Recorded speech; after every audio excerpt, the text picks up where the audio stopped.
Ukraine का दावा है कि रूस के सैनिक अपनी पोस्ट छोड़कर पीछे हट रहे हैं। रूस के सैनिकों के इस कदम को यूक्रेन अपनी जीत बता रहा है। यूक्रेन का यह भी दावा है कि उसने कई इलाकों पर दोबारा कब्जा पा लिया है, इसमें कीव के बाहरी इलाके भी शामिल हैं। अब जरा मैप के जरिए हम आपको समझाते हैं कि यूक्रेन ने किन किन इलाकों पर दोबारा नियंत्रण हासिल किया है। कीव रीजन की बात करें तो कीव के जो पूर्वी, उत्तरी और पश्चिमी हिस्से के बाहरी इलाके हैं, वहां पर यूक्रेनी सैनिकों का दोबारा नियंत्रण हो चुका है। और इसके अलावा चर्नोबिल पर भी यूक्रेन की सेना ने दोबारा कब्जा हासिल कर लिया है। और यह दावा है कि यहां से रूस के सैनिक बेलारूस की तरफ जा चुके हैं। इसके अलावा पाइलुकी का इलाका जो है वो भी यूक्रेन के कब्जे में आ चुका है। सूमी का इलाका भी यूक्रेन ने अपने नियंत्रण में ले लिया है। खार्किव रीजन के कुछ इलाके भी यूक्रेन के कब्जे में दोबारा आ चुके हैं। इसके अलावा ज़्यूम पर भी यूक्रेन का दोबारा कब्जा हो चुका है। लुहांस्क के कुछ क्षेत्र ऐसे हैं, डोनेट्स्क का कुछ हिस्सा ऐसा है जहां यूक्रेन ने दोबारा अपनी पोजीशन हासिल कर ली। हालांकि यहां जंग अभी भी चल रही है। इसके अलावा माइकोलेव में भी यूक्रेनी सेना ने दोबारा नियंत्रण बनाया है। हालांकि आज रूस ने यहां बड़ा हवाई हमला किया था जिसमें कई लोगों की मौत की खबर भी आई। इसके अलावा ज़ेपोरिजिया रीजन के भी कुछ क्षेत्र यूक्रेनी सैनिकों के कब्जे में आ गए। कीव के बाहरी हिस्से में बसे कई शहरों पर यूक्रेन ने दोबारा नियंत्रण पाया। आज तक की टीम इसी दावे की सच्चाई जानने के लिए इरपिन और बूचा पहुंची और हमने ये जानने की कोशिश की कि वहां के ताजा हालात क्या हैं। यूक्रेन की सेना का एक टैंक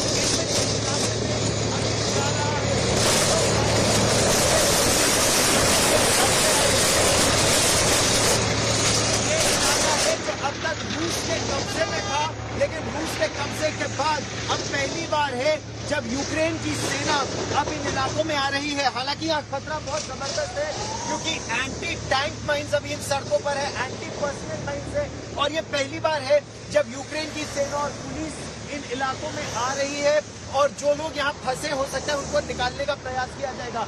लेकिन यहाँ टैंक भी आ रहे हैं और बख्तरबंद गाड़ियां भी और एंटी टैंक माइंस और एंटी पर्सनल माइंस को निकालते हुए इनकी कोशिश यही है कि इस इलाके पर एक बार फिर अपना वर्चस्व स्थापित किया जाए। ये टैंक हालांकि एक ऑपरेशन का भाग ले चुका है, लेकिन एक साथ सारे टैंकों को छोड़ा भी नहीं जा रहा है। एक टैंक निकलता है, वो सुरक्षित अगले ठिकाने पर पहुंचता है, फिर दूसरा टैंक निकलता है और फिर तीसरा, क्योंकि इनको खतरा अभी भी है कि कहीं इन घरों में रशियन कमांडोज या चेचन फोर्सेस या वैगनर ग्रुप के लड़ाके फंसे हो सकते हैं और छिप कर वार कर सकते हैं।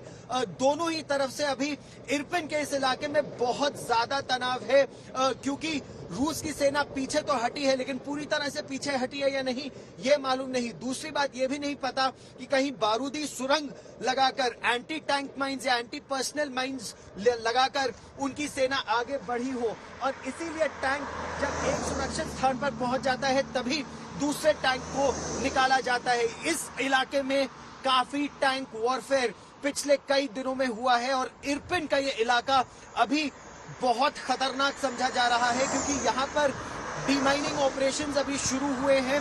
डीमाइनिंग ऑपरेशंस के साथ साथ इस पूरे एरिया को अगले 24 से 48 घंटों में पूरी तरह से सैनिटाइज किया जाएगा और उसके बाद ही सिविल पॉपुलेशन को यहाँ आने की इजाजत दी जाएगी। इन गाड़ियों में भी ज्यादातर सेना, पुलिस और बॉम्ब डिस्पोजल के दस्ते, बम निरोधक दस्ते ही अभी आगे जा रहे हैं। कैमरामैन ललित मोहन जोशी के साथ युद्ध के 38वें दिन गौरव सावंत, इरपिन, आज तक। यूक्रेन वैसे तो कई हिस्सों पर नियंत्रण पा लेने का दावा कर रहा है। हालांकि उसके दावे कुछ हिस्सों के लिए सही भी हैं, लेकिन ऐसा नहीं है कि यूक्रेन की सेना ने पूरे यूक्रेन पर ही नियंत्रण पा लिया हो या फिर रूस डटकर पीछे डरकर हट गया हो। अब भी रूस ने यूक्रेन के बड़े हिस्सों पर अपनी मौजूदगी दिखाई है। कीव से शुरू करें तो कीव के कई इलाकों में अब भी रूस की सेना मौजूद है और बाहरी इलाकों में यूक्रेनी सेना के साथ भयानक युद्ध चल रहा है। चर्नोबिल रीजन का एक बड़ा हिस्सा अब भी रूस की सेना वहां मौजूद है। इसके अलावा चर्नहीव रीजन लगभग पूरी तरह से रूस के नियंत्रण में ही है। इसी के साथ साथ कोनोटॉप पर भी रूसी सेना मौजूद है। पाइलुकी पर यूक्रेन का नियंत्रण है, लेकिन उसके उत्तरी इलाके में बसे शहरों में रूस के सैनिक मौजूद हैं। खार्किव रीजन में भी रूसी सेना की मौजूदगी है। यहां पर जंग अभी भी चल रही है और रूस की सीमा से लगे इलाके अब भी रूस के नियंत्रण में हैं। इसके अलावा इज्यूम रीजन के वो इलाके जो रूस की सीमा की ओर है, वहां भी रूस के सैनिक मौजूद हैं। लुहांस्क और दोनेत्स्क रीजन को ज्यादातर जो इसका हिस्सा है वो रूस का हिस्सा भी बना हुआ है। हालांकि यूक्रेन के सैनिक यहां भी रूस को तगड़ा जवाब दे रहे हैं। मारियोपोल रीजन में रूस के सैनिकों का नियंत्रण है, हालांकि यहां पर यूक्रेनी सैनिकों ने शहर का बड़ा हिस्सा अपने नियंत्रण में लिया है। मेलिटोपोल, बर्डियांस्क का इलाका भी जो है वो भी रूसी सैनिकों के नियंत्रण में है। इसके अलावा ज़ेपोरिजिया में भी यूक्रेनी सैनिकों की मौजूदगी से जंग और तेज हो गई है। माइकोलेव, वज़्नेसेंस्क में यूक्रेन के सैनिकों की मौजूदगी रूस की परेशानियों को दिन ब दिन बढ़ा रहे हैं, लेकिन इससे जुड़ा खेरसान रीजन का जो पूरा इलाका है वो रूसी नियंत्रण में है। ओडेसा में भी यूक्रेन और रूस के बीच जंग चल रही है, हालांकि इस इलाके में रूसी सेना की मौजूदगी है। निपर नदी के पास के कुछ शहरों में भी रूस और यूक्रेन के सैनिकों के बीच जंग चल रही है।